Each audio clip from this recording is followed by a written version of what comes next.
ahubwo nukuri ndumiwe je ibi bintu sinari bwabibone ngaha mu Burundi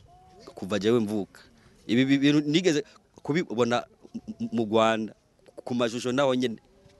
mugabo rero je ndiko ndabona ngaha birarenze nukuri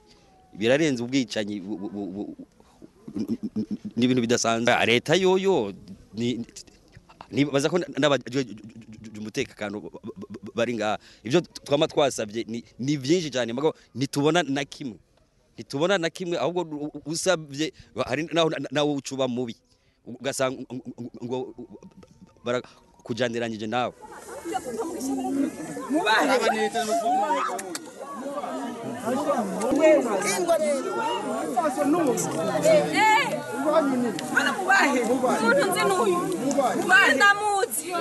bino biba mu gihugu birababaza umurundi wese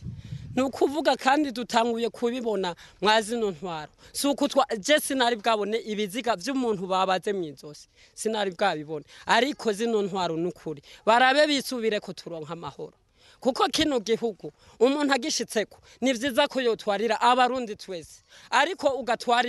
ugatwarira abiwawe si vyiza na buhoro twese umuntu abuze haba habuze amakungu yose ntihazoba habuze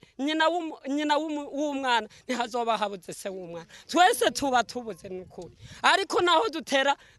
dutera tukavuga amaradiyo akavuga kwanza amwe yoyo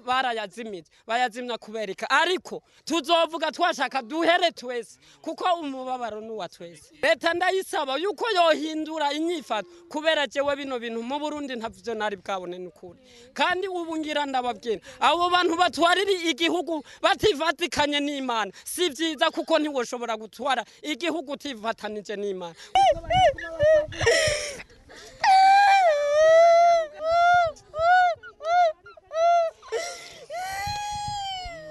Jicho nosaba leta nuko yo kwikubita gashi yonyene igahagarika bino bintu akaja ku radio akavuga ati ndasavye umurundi wese akonde igihugu yoye kugira ibi bintu kubera birabaje kubona umuntu afatwa akakeregwa nk'inka igiye ku macuniro cyo no kunganira umwene data nuko umuntu nimba ari kabigira yinyegeje nimba ari uwo muri leta amenye yame yibuka yazaburi ya 50 umurongo wa 21 iravuga ngo ivyo urabikora nkihorera ukiyumvira ko mwanye nawe bwite ariko nzobiguhana mbishize imbere y'amaso yawe ko wagiye urabikora winyegeje